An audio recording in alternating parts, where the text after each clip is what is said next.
heard the words I base my life on. Looking back now, that little mountain church house has become. Say hi to the folks. My name's Ernie Allen. I'd like to introduce you to Chris Allen right here. This is a guy I used to be on radio with like 40 years ago. Oh yeah, it was. Looking back now at Little Mountain Church 1968. has become my life's cornerstone. It was there in that Little Mountain Church house I first heard the words I base my life on. I first heard the words I base my life on.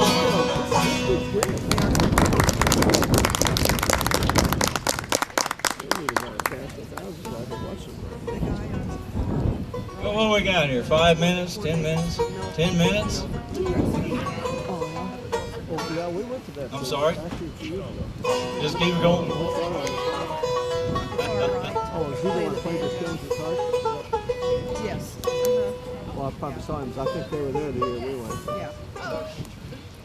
That was a great concert.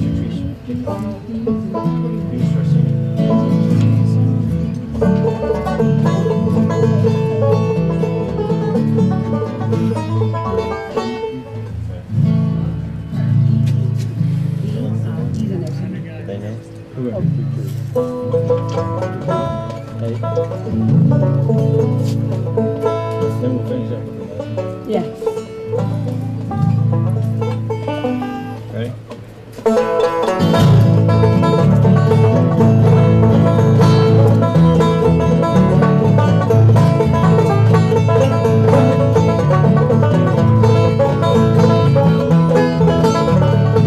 Mama and my papa, who lived here 80 years before they died. Now bright moon is shining in the valley. That old wagon leans against a stack of hay. Two graves on a hillside by a cabin. My mom and dad are resting there today.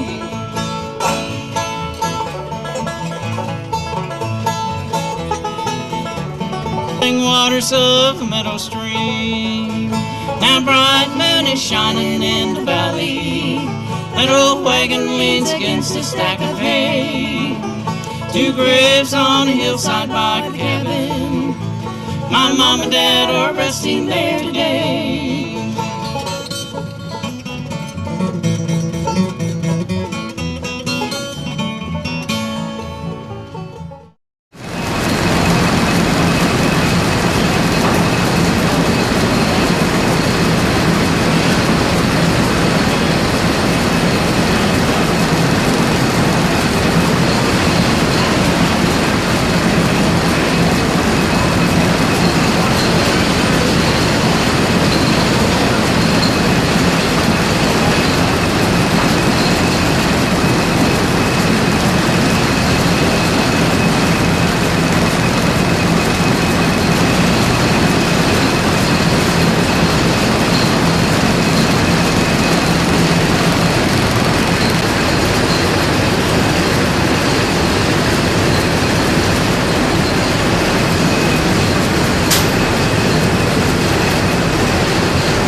we got 12 grinders down there.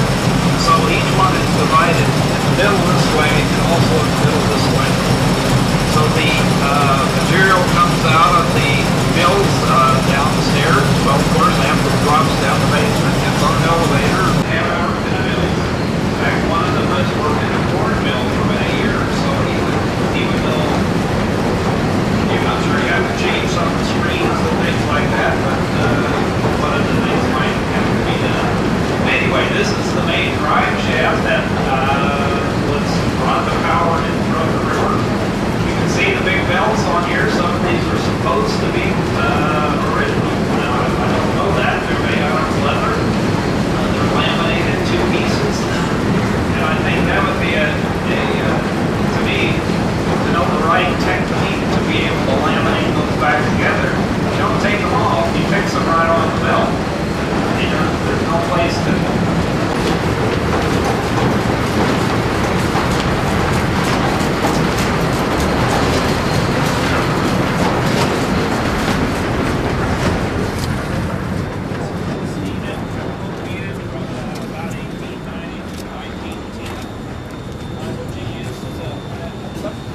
I've said these things so many times today, I don't know if I told you or not, but he had a steam engine that he used when the river was low, and but it did explode, I think in 1908 or something like that.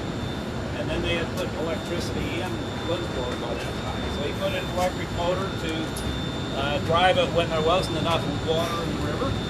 But the last flood of 1940, or when the last one that was significant to this, washed out the dam, and for the last 15 years then he just used that electric motor. He was never trying to repair the dam because it was. Over here we've got 2 of the turbines that run in the river.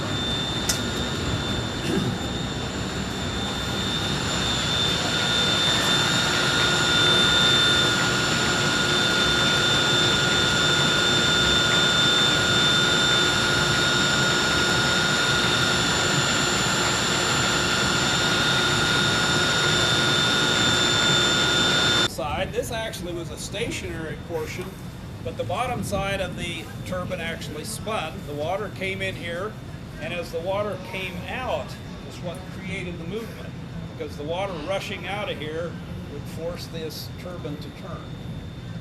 So this is what spun and created the power. This one is 75, rated at 75 horsepower. That one is a 50 horsepower turbine. Being an old engineer, I'm interested in create a lot of havoc or a lot of damage. So in that bevel gear system, there's a set of the or half of the bevel gears over here. And the thing that's interesting about them is that it has wooden teeth. So if they had something that stopped one end of the machinery or the other very suddenly, all it would do was shear off a couple of the teeth. You could fix whatever you needed to do and pound in a couple more little boards, and he'd be ready to go again. Wow. So you can actually see those teeth that are put in there. And they're actually, one of them is still in the turbine house out there.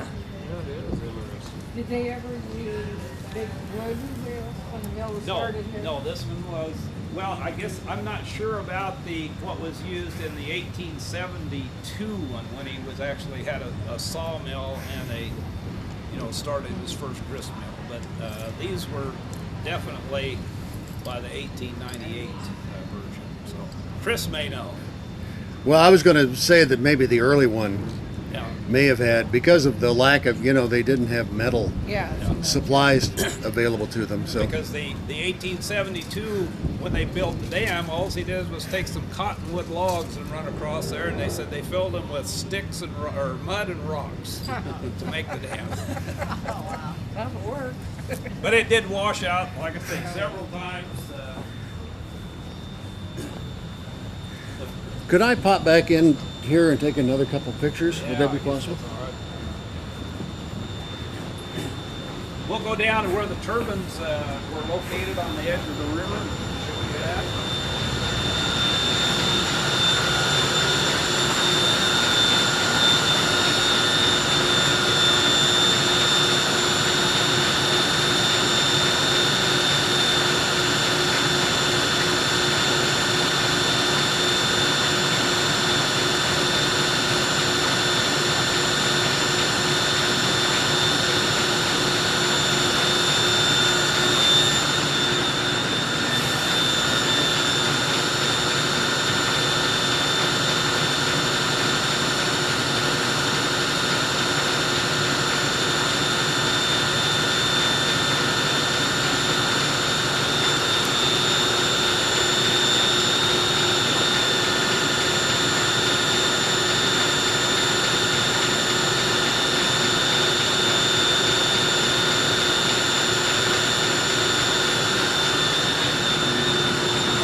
of his control shaft there is at the end of the building, and eventually came out here where he controlled the water going further. There were the gates here that did also some